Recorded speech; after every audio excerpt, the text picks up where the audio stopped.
Hello friends, तो आज हम लोग देखेंगे कि समुच को व्यक्त करने की कितनी विधियां हैं, मतलब समुच को किस तरीके से व्यक्त किया जाता है।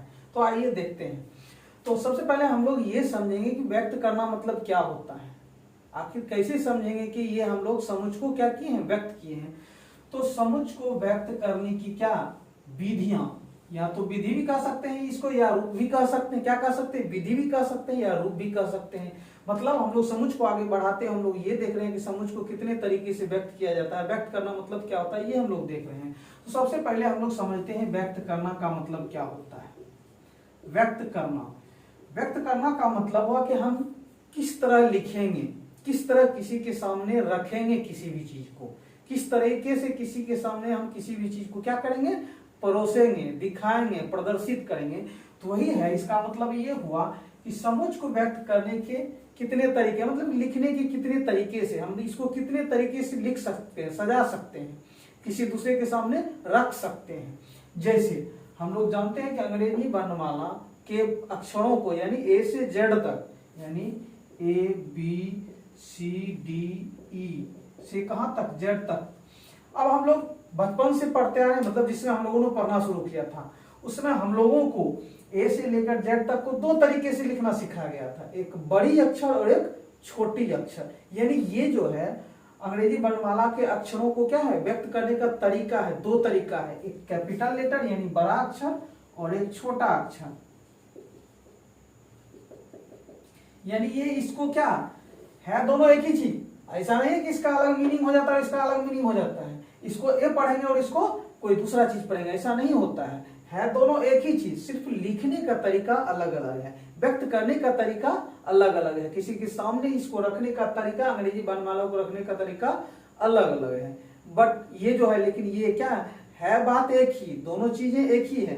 तो वही है कि हम समुच को कितने तरीके से, जिस तरह से इसको दो तरीके से लिखा जाता है, उसी तरह हम इसको कितने तरीके से लिख सकते हैं, वो हम लोग देख रहे हैं। तो सबसे पहले यानी मेथड्स, मतलब विधि भी कहें या रूप कहें, मतलब कितने रूप से हम उसको लिख सकते हैं।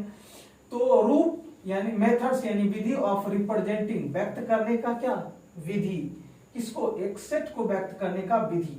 तो पहला पॉइंट कह रहा है, चूंकि समुच का परिचय, यानी समुच का परिचय जो होता है, यानी समुच का पहचान जो होता है, ठीक है, यानी समुच का परिचय यानी समुच की पहचान जो है उसके अवयवों से होती है। हम लोग पहले पढ़ चुके हैं कि समुच्चयों का निर्माण जो होता है वो वस्तुओं से होता है। किससे होता है, वस्तुओं से, और वस्तुओं को ही हम लोग क्या कहते हैं, उसका अवयव कहते हैं। यदि वस्तु ही स्पष्ट क्लियर नहीं हो, याद कीजिए हम लोग पहला दूसरा वीडियो में देखा था कि जो सुपरिभाषित वस्तुओं का संग्रह होगा वही हमारा समुच कहलाएगा, जो नहीं होगा वो नहीं कहलाएगा।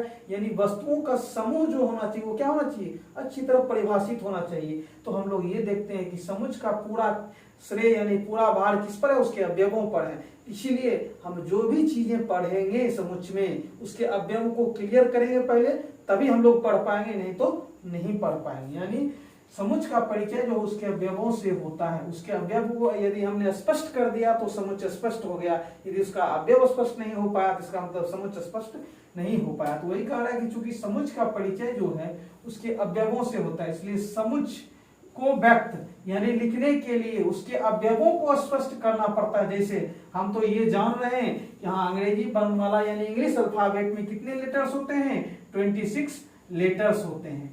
क्या होते हैं, 26 लेटर्स। अब अल्फा यहां क्या लिखे, इंग्लिश अल्फाबेट, इंग्लिश अल्फाबेट यानी इंग्लिश अल्फाबेट क्या हो गया, एक पूरा समूह हो गया, पूरा परिवार हो गया। अब उसके अंदर जो है वो क्या है, ए बी सी डी, यानी जब ये क्या है, इसका अवयव है। अब जब हम इसी को क्लियर नहीं कर पाएंगे तो क्या हम इंग्लिश अल्फाबेट को क्लियर कर पाएंगे, नहीं। तो उसी तरह की जब तक हम अवयव को स्पष्ट नहीं कर पाएंगे तब तक हम उसको व्यक्त नहीं कर सकते, लिख नहीं सकते हैं, ठीक है। तो यानी हमको क्या करना पड़ेगा, व्यक्त करने के लिए उसके अवयवों को, जिस तरह इसके अवयव को जैसे इस तरह हम स्पष्ट कर दिए, यानी ये जो है सामने वाला समझ जाएगा हाँ ये स्मॉल लेटर में, चूंकि इसका अवयव क्लियर है कि किसमें लिखा हुआ है, स्मॉल लेटर में, और ये इसका अवयव क्या कैपिटल लेटर में है, तो वो समझ जाएगा कि हाँ ये कैपिटल लेटर में लिखा हुआ है। तो यानी उसके अवयव को क्या करना पड़ेगा, हमको स्पष्ट करना पड़ेगा। तो अब हम देखते हैं आगे। तो किसी समुच को व्यक्त करने के लिए अब हम लोग देखते हैं कि कितना तरीका हो सकता है। तो किसी समुच्चय को व्यक्त करने के लिए निम्नलिखित, निम्न मतलब नीचे लिखित, मतलब नीचे जो लिखा गया ये जो दिया हुआ है ये, यानी किसी समुच्चय को व्यक्त करने के लिए निम्नलिखित दो विधियों यानी रूपों में से किसी एक विधि या तो किसी एक विधि अथवा दोनों विधि का यानी दोनों विधियों यानी रूपों का प्रयोग किया जाता है। आपका मन जो इस दोनों में से कोई भी विधि का उपयोग कर सकते हैं। क्या कर सकते हैं? किसी भी विधि का प्रयोग कर सकते हैं। या तो पहले विधि का प्रयोग कर सकते हैं या दूसरे विधि का प्रयोग कर सकते हैं या दोनों विधियों का प्रयोग कर सकते हैं। लेकिन जब हम लोग आगे बढ़ेंगे तो हम लोग ये समझेंगे कि बहुत सारे ऐसे समुच्चय हैं जिसको हम दोनों तरीके से नहीं लिख पाएंगे, दोनों तरीके से व्यक्त नहीं कर पाएंगे, वो हम लोग आगे देखते हैं। फिलहाल हम जो है पहले पॉइंट जो लिखे हैं वो लिखे हैं कि समुच्चय को हम लोग क्या या तो किसी एक विधि जो दिया हुआ विधि है या तो दोनों विधि से हम क्या कर सकते हैं? व्यक्त कर सकते हैं। तो देखते हैं दोनों विधि क्या क्या है। तो पहला विधि जो है वो है सारणी या तालिका।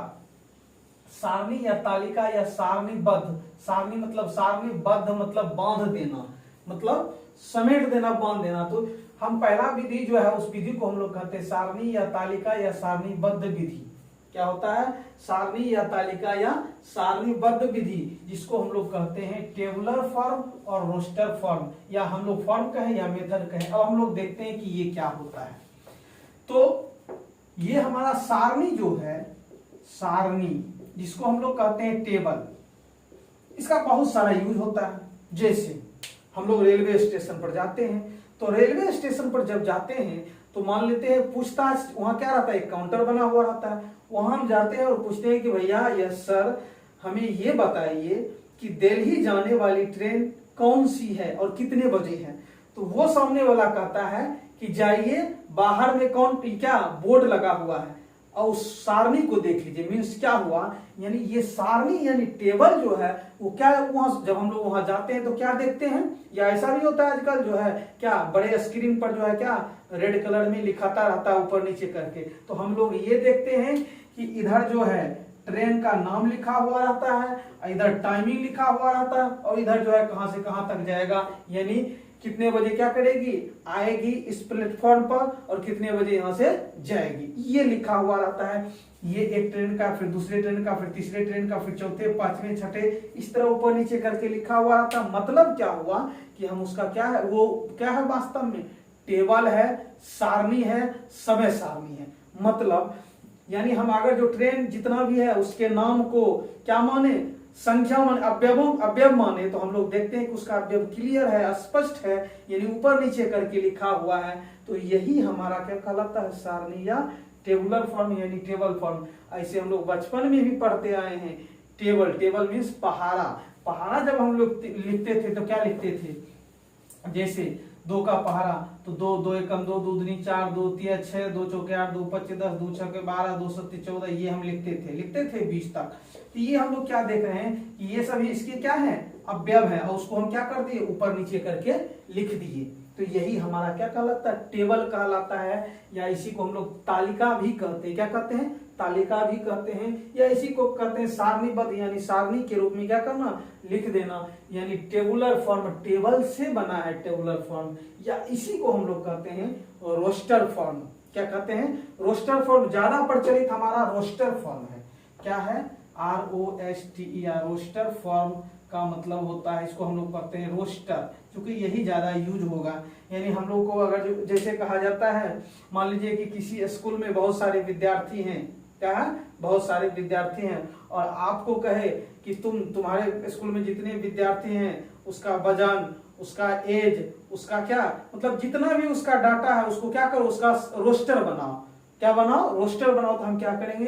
एक एक करके नाम लिखेंगे, उसके बाद उसके सामने क्या करेंगे? जैसे इधर मान लेते हैं, इधर नाम लिख दिए, फिर लिख दिए इधर मान लेते हैं पता लिख दिए, फिर उम्र लिख दिए, फिर क्या लिख दिए? वजन लिख दिए, फिर रंग लिख दिए, ये सब लिख दिए। इधर मान लीजिए राम लिख दिए, पता है मान लेते हैं उसका पटना लिख दिए, उम्र मान लेते हैं कि 15 ईयर्स है 15 ईयर्स लिख दिए, वजन मान लेते हैं 50 केजी, रंग मान लेते हैं क्या?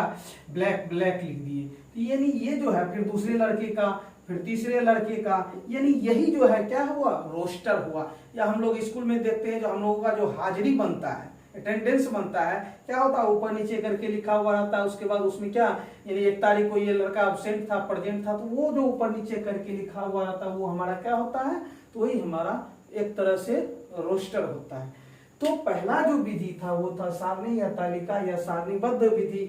हम लोग रूप कहें या विधि कहें, बात एक ही है। यानी समुच को हम इस तरीके से लिखेंगे, यानी उसके अवयव को क्या करेंगे, ऊपर नीचे करके लिखेंगे, या ये जरूरी नहीं है कि ऊपर नीचे करके लिखेंगे। हम लोग क्या करेंगे, जैसे मान लेते हैं हमको 10 संख्याएं दे दिया है, मान लेते हैं 2 4 6 8 10 12 14 16 18 20, क्या मान लेते इतना संख्या। अब उसको क्या करेंगे, रोस्टर बनाएंगे। तो रोस्टर बनाने का या तो हम उसको ऊपर नीचे लिख दें, या फिर जैसे है वैसे लिख करके इसमें क्या कर दिए, सबको कॉमा से अलग कर दिए। क्या कर दिए, कॉमा से अलग कर दिए। कॉमा की सहायता से ये भी हमारा क्या हुआ, ये भी हमारा तालिका रूप हुआ, यानी टेबुलर फॉर्म हुआ, या क्या हुआ, हमारा सारणीबद्ध रूप हुआ। तो हम लोग समुच्च को इसी तरह लिखेंगे, और चूंकि हम लोग समुच्च के अवयव पर क्या करेंगे, फोकस करेंगे, उस पर फोकस करेंगे, इसलिए हमको क्या करना पड़ेगा, किसको लिखना पड़ेगा, सारणी टेबल के रूप में, तो उसके अवयव को लिखना पड़ेगा, समुच्च को नहीं लिखना पड़ेगा।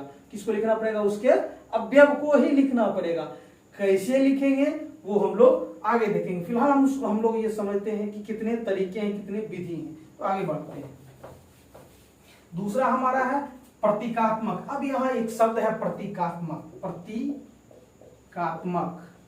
प्रतीकात्मक जो शब्द है ये प्रतीक से बना है। किससे बना है, प्रतीक से, यानी चिन्ह से। हम लोग जानते हैं इसको, जिसको हम लोग कहते हैं सिंबल।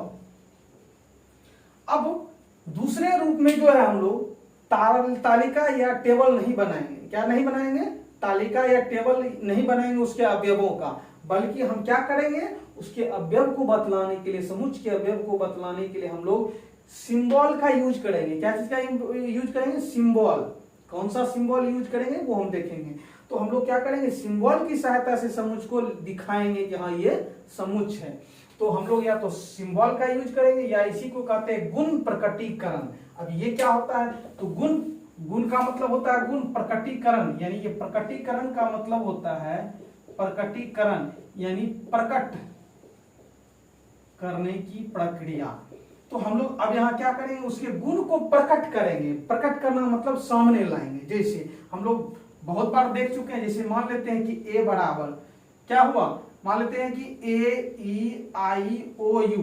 अब ये हम लोग इसके बारे में अच्छी तरह जान रहे हैं, क्या है ये वोवेल्स है। तो हम क्यों ना इसके बदले एक ऐसा गुण लिखते हैं जिसको क्या करे, ये सब धारण करे, यानी ये सब संतुष्ट करे। तो लिखेंगे क्या, ए बराबर सभी वोवेल्स का समुच्च।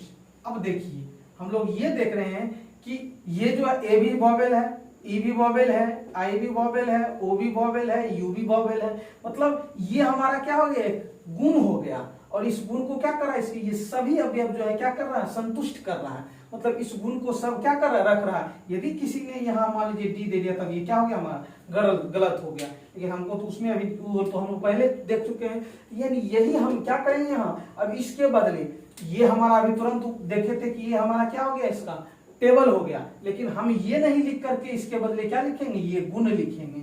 ठीक है, क्या लिखेंगे, गुण। यही हुआ गुण प्रकटीकरण विधि, या इसी को हम लोग कहते हैं समुच्च निर्माण विधि, यानी अंग्रेजी में कहते हैं सिंबॉलिक, यानी प्रतीकात्मक। सिंबल से बनता है सिंबॉलिक फॉर्म या मेथड जो कहना है, या गुण प्रकटीकरण, इसी को हम लोग कहते हैं रूल फॉर्म या समुच्च निर्माण विधि, यानी सेट बिल्डर मेथड। और ज्यादा इसमें जो यूज होता है वो होता है समुच्च निर्माण विधि। ये दोनों उतना यूज नहीं होता है, प्रतीकात्मक या गुण प्रकटीकरण। ज्यादा क्या यूज होता है, समुच्च निर्माण विधि। यानी हम लोगों ने देखा कि समुच्च को व्यक्त करने की 2 विधियां हैं। कितनी विधियां, 2 विधियां।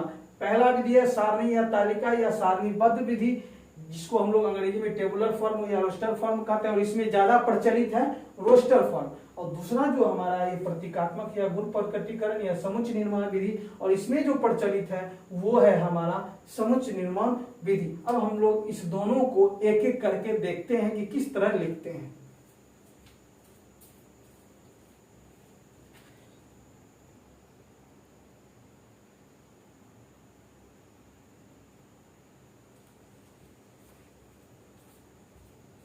तो अब हम लोग देखते हैं कि समुच्चय के पहले विधि में क्या कहता है, मतलब किस तरह हम उसको क्या करेंगे, व्यक्त करेंगे।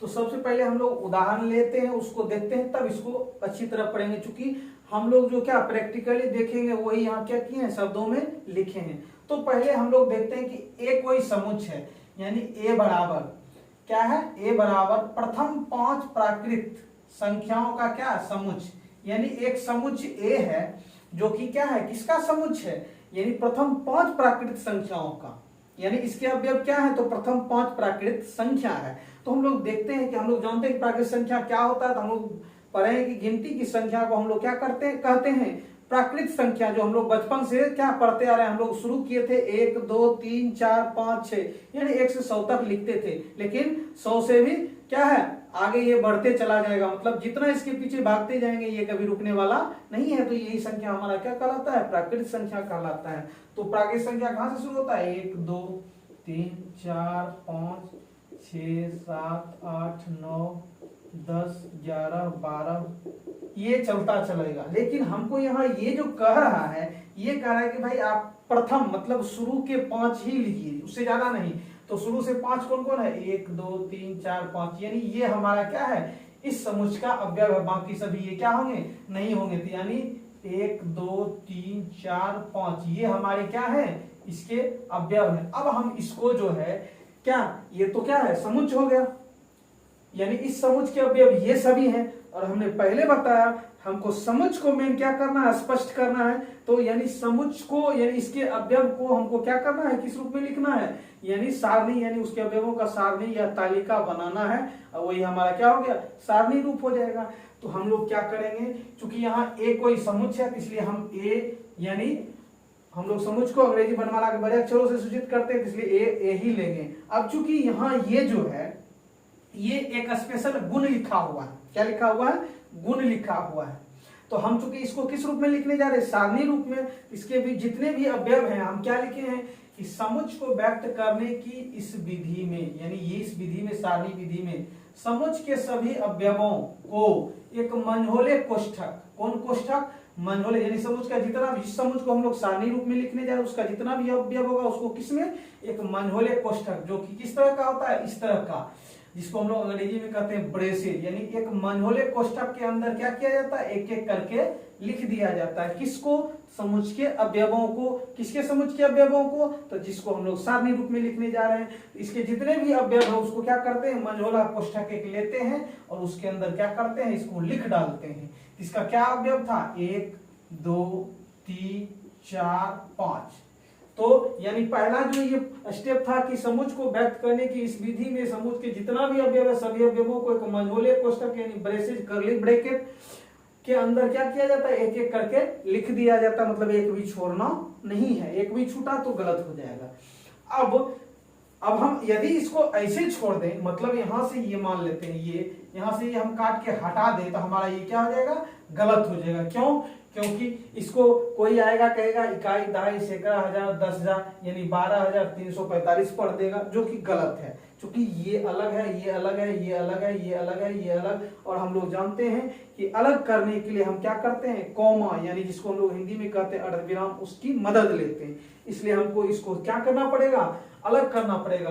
क्यों, क्योंकि इस पूरे को एक ही ना समझ ले विद्यार्थी, इसलिए उसको क्या करना पड़ता है, कॉमा की सहायता से एक दूसरे से अलग करना पड़ता है। इसलिए प्रत्येक क्या लिखा है, तथा प्रत्येक अवयव के बाद अर्धविराम यानी कॉमा देकर, प्रत्येक अवयव यानी एक अवयव है, इसके तुरंत बाद, इसके तुरंत बाद, इसके तुरंत बाद, इसके तुरंत बाद। अब चूंकि ये लास्ट है इसलिए इसमें क्या हम कॉमा देंगे नहीं। तो प्रत्येक अवयव के बाद अर्धविराम यानी कॉमा देकर उन्हें मतलब किन्हें, ये सब को, यानी सभी अवयवों को क्या किया जाता है, एक दूसरे से अलग किया जाता है। जैसे हम 4-5 लड़का लिए, जैसे राम, श्याम, मोहन, तो इस सब को अलग करने के लिए हम लोग कॉमा की सहायता से क्या करते थे, इसको अलग। तो हम लोगों ने देखा कि कुछ नहीं है, यानी सारणी या तालिका रूप में उसका हम लोग ये देखेंगे कि पहले जो समुच्चय को हम लिखने जा रहे हैं उसके कितने अवयव हैं, और सभी अवयवों को हम लोग क्या करेंगे, मंझोला कोष्ठक के अंदर डाल देंगे, और उसके बाद सबको एक दूसरे से कॉमा की सहायता से अलग कर देंगे। बस यही राम कहानी था, कुछ नहीं है। यही हमारा क्या हुआ, सारणी रूप, तालिका रूप। इसको हम लोग क्या जनरली जो यूज करेंगे वो क्या होगा, रोस्टर, क्योंकि हम लोग उसके अवयवों का क्या बना दिए हैं, रोस्टर बना दिए हैं, यानी टेबल बना दिए हैं। ये क्या बन गया है, इसके अवयवों का टेबल, इसलिए इसका नाम पड़ा सारणी या तालिका रूप। दूसरा इसका उदाहरण लेते हैं।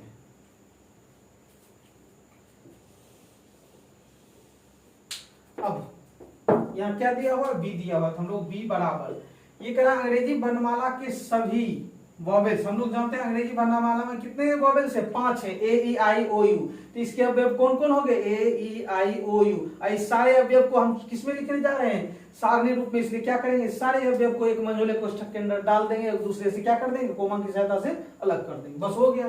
तो हम क्या किए, मंझोले कोष्ठक के अंदर क्या किए, ए ई आई ओ यू लिख दिए, बस हो गया। यही हमारा क्या हुआ, रोस्टर रूप हुआ। एक चीज और ध्यान देने वाली बात ये है कि अगर किसी विद्यार्थी ने इसी को क्या कर दिया, दूसरे तरीके से लिख दिया, उसने क्या किया, यू ओ आई ई ए, किसी ने लिख दिया इस तरह आई ई ओ यू ए, तो उससे कोई फर्क पड़ने वाला नहीं है। यानी एक भी वस्तु छूटना नहीं चाहिए, एक भी अवयव छूटना नहीं चाहिए। हाँ, आप यानी एक को क्या सबसे लास्ट में लिखिए या फिर एक को बीच में डाल दीजिए, कहीं भी डाल दीजिए, कोई दिक्कत नहीं है। हमको 5 होना चाहिए, यानी ए ई आई ओ यू छूटना नहीं चाहिए, ये सब सही है। यानी ये सब किस रूप में हो गया, सारणी या तालिका रूप में हो गया।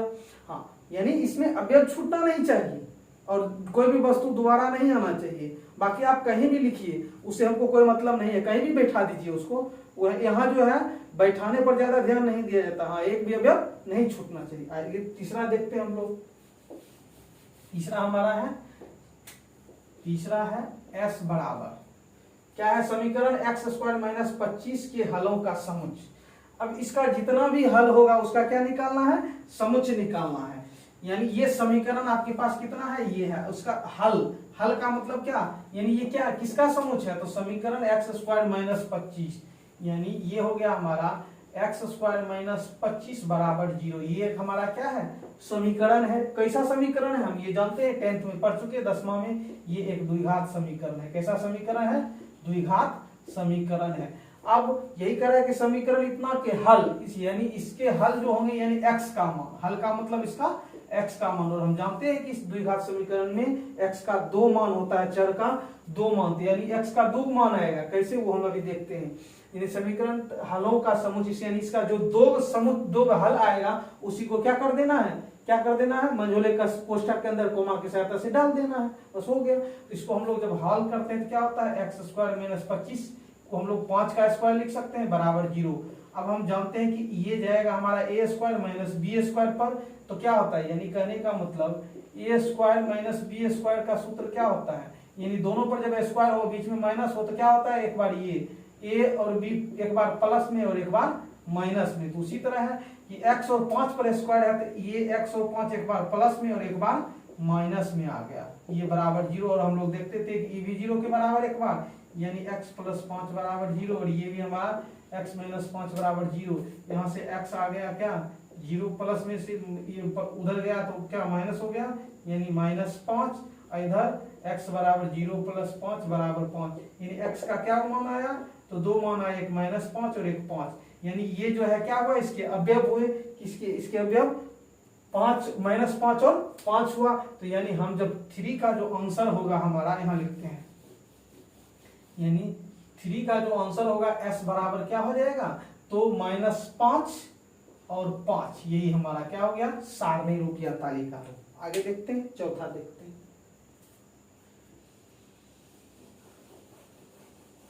अब चौथा में क्या करा सो देखते हैं।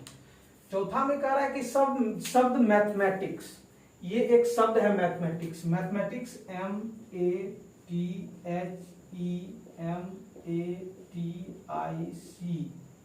METHEMATICS, इसमें कितने अक्षर हैं, तो 1 2 3 4 5 6 7 8 9 10 11।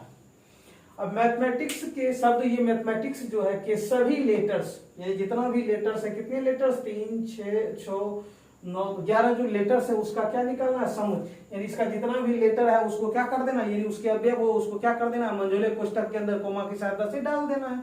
लेकिन हम ये भी देखेंगे, क्या देखेंगे सो देखते हैं। तो जैसे है वैसे डाल देते हैं। एल बराबर क्या हो गया, M कोमा की सहायता से ATHEMATICS,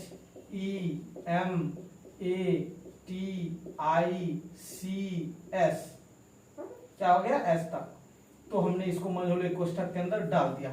लेकिन ध्यान देने वाली बात ये है, हमने बताया था कि समुच्चय की परिभाषा में कि कोई भी ऑब्जेक्ट, कोई भी वस्तु दोबारा नहीं आना चाहिए। आप जब ध्यान से देखते हैं तो आपको ये पता चलता है कि एम कितनी बार आ चुका है, 2 बार आ चुका है, जो कि सरासर क्या है, गलत है। यानी अब जो है ये हमारा क्या हुआ, अच्छी तरह परिभाषित नहीं हुआ, इसलिए हम क्या करेंगे, एम को एक ही बार लेंगे। एम यदि यहाँ 50 बार भी आ जाएगा तो एम को एक ही बार लेना है। आगे बढ़ते हैं, एक की बात करते हैं। तो ए भी हमारा क्या कितने बार आ चुका है, 2 बार, एक यहाँ है और एक यहाँ है, यानी ए को भी हटाना पड़ेगा, हमको एक ही ए लेना पड़ेगा। ठीक है, ए का भी काम खत्म। टी भी एक बार यहाँ है, एक बार यहाँ, इसलिए एक को हटा देते हैं। ठीक है, टी का भी काम खत्म। एच तो एक ही बार है बेचारा, इसलिए एक ही बार आने देते हैं। ई, एच तो हो गया। ई एक ही बार है, एक ही बार रहेगा।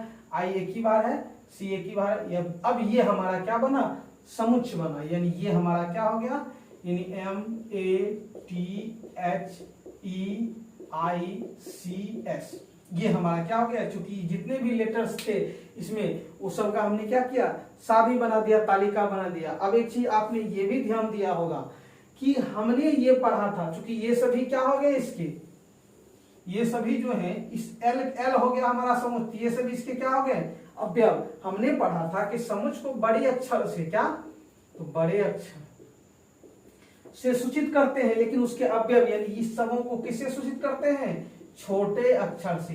लेकिन ये तो सब बड़ा अक्षर आ गया, तो भाई यहाँ तो गड़बड़ हो गया।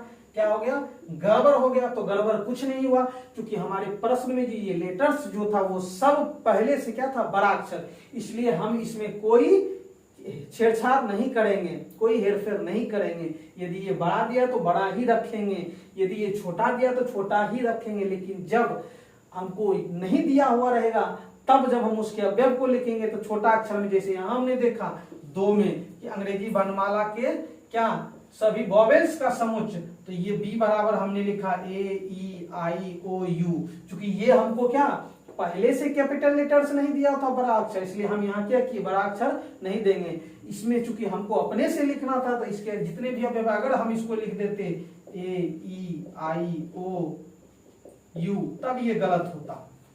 ठीक है, यानी ये जो है हमको दिया हुआ नहीं था बड़ा अक्षर, जबकि इसमें पहले से शब्द दिया हुआ है। क्या दिया हुआ, शब्द दिया हुआ है और उसमें बड़ा अक्षर यूज किया है, इसलिए हम बड़ा अक्षर ही रहने देंगे, इसमें कोई छेड़छाड़ नहीं करना। लेकिन जब हम अपने मन से, जब मतलब जो प्रश्न के अनुसार, गुण के अनुसार जब हम लिखने लगते हैं तब हम छोटा अक्षर ही अवयव में लिखते हैं। तो हमारा ये पहला जो है यानी कौन सा सारणी या तालिका रूप यहाँ क्या हो रहा है, क्लियर हो रहा है। अब हम दूसरा विधि देखते हैं।